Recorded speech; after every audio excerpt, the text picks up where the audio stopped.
নমস্কার বন্ধুরা, টুম্পাস হোম রেসিপিতে সবাইকে স্বাগত জানাই। আজ 25শে বৈশাখ, রবীন্দ্রনাথ জন্মদিনের সবাইকে শুভেচ্ছা জানাই। আজকে রবীন্দ্রনাথের জন্মদিন উপলক্ষে তোমাদের একটা ওটসের একটা বরফি, ওটস দিয়ে কী করে বরফি বানা যায় সেটাই তোমাদের সাথে আমি শেয়ার করব। আমরা তো অনেক রকমের বাদামের বরফি খেয়েছি, তো আজকে ওটসের বরফি তোমাদের সাথে শেয়ার করছি। চলো দেখে নেওয়া যাক। প্রথমে দেখো, আমি বাদাম কিছুটা হাফ বাটির মতন আমি বাদাম একটু ফ্রাই করে নিলাম। বাদাম ফ্রাই করে নেওয়ার পর তারপরে ওটস আমি 1 বাটি দিয়েছি। ওটসটাও একটু গরম নেড়ে চেড়ে নিলাম। নেড়ে চেড়ে নেওয়ার পর ওটাও উঠিয়ে দিলাম। উঠিয়ে দেওয়ার পর একটুখানি আমি 2 চামচের মতন তিল দিলাম, সাদা তিল। সেটাও আমি গ্যাসটাকে বন্ধ করে গরম যে কড়াইটা থাকবে সেটাতেই ভেজে নেবে, যাতে পুড়ে যাবে বেশি আঁচে দিলে। সেইগুলোকে সব আমি দেখো ওইগুলোকে পেস্ট করে নিলাম, ড্রাই একদম পেস্ট করে নিলাম, বিনা জল দেবে না একদম। শুকনো কি সুন্দর ডাস্ট এগুলো বেরোলো। তারপরে দেখো আমি একটুখানি এই 4 চামচের মতন আমি জল দিয়ে আর 100 গ্রামের মতন গুড় দিয়ে আমি গুড়টাকে গলিয়ে নিচ্ছি। গুড়টা গলিয়ে নেওয়ার পর একটু আঠা আঠা টাইপের হবে, যেমন বসে না যায় সেরকম আমাকে করতে হবে। গুড়টা গলিয়ে নেওয়া হয়ে গেছে।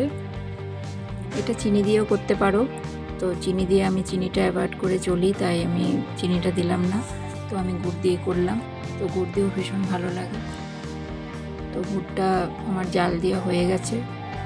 তারপরে দেখো আমি হাফ চামচ আমি ঘি দিয়ে দিলাম আর 2 চামচ আমি মধু দিয়ে দিয়েছি।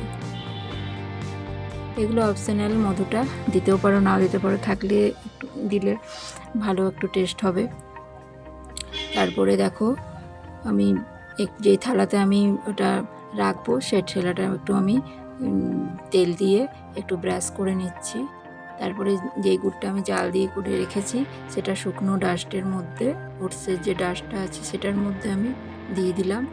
আমার সবটাই লেগে গেছে। এটা কিছুটা আমি পরে আমি বাকিটা দিয়েছি, তো সেটাও আমার সবটাই লেগে গেছিলো।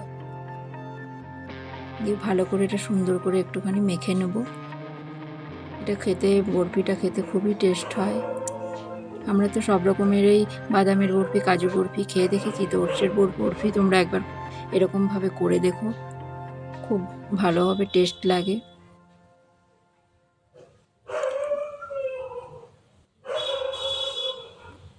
ভালো করে দেখো আমার মাখা হয়ে গেছে। দিয়ে ওই থালাতে আমি ভালো করে চেপে চেপে বসিয়ে দেব। একদম ওই গুড়ের যে জাল দেওয়া গুড়ের রস দিয়েই আমাকে ওটা মাখতে হবে। রেসিপিটা যদি ভালো লেগে থাকে তো লাইক করে সাবস্ক্রাইব করে পাশে থেকো, আর বন্ধুদের সাথে একটু শেয়ার করে দিও। পুরো ভিডিওটা দেখবে।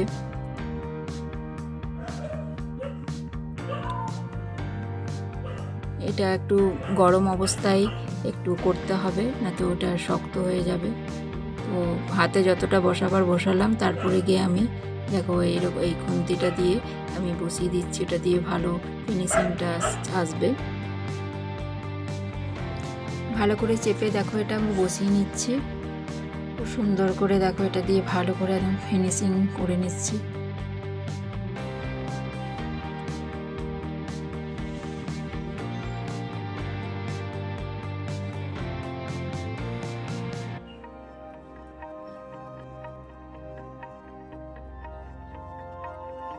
আমার এটা দেখো হয়ে গেছে। এটা ভালো করে এটা একদম উপরটা একদম ভালো করে প্লেন করে দিলাম, যেমন বরফিগুলো দেখতে সুন্দর হয়। দিয়ে যেরকম সাইজের তুমি করবে সেরকমভাবে আমি কেটে নিলাম। তোমাদের সাইজ মতো করে নেবে।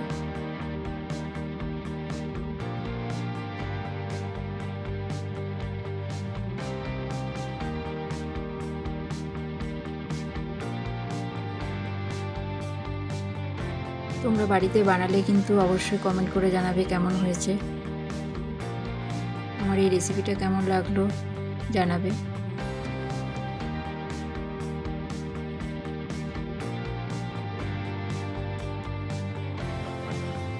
কত সুন্দর দেখো, এটা পিস পিস হয়ে যাচ্ছে। যত একটু ঠান্ডা হচ্ছে তত একটু সব এটা ভালো জমে যাচ্ছে ভালো।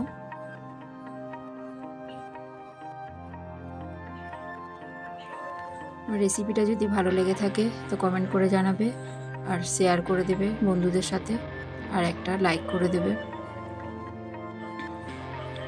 বরফিগুলো দেখো আমার এক একটা করে অনেকগুলোই হয়েছে, খেতে তো অসাধারণ হয়েছে। এগুলো এক একটু করে রেখে দিলে এগুলো মানে খাওয়া যায় কোনো সময়, এক সময় দিয়ে একটা করে ভালো লাগে। কত সুন্দর। এটা একটু ফ্রিজে রেখে দিলে আরও একটু হার্ড হয়ে যাবে। তো এখন এটা আমার সবে আমি এটা করেছি, তো এইরকম ভালোই লাগছিল এটা। রেসিপিটা ভালো থাকে। নমস্কার।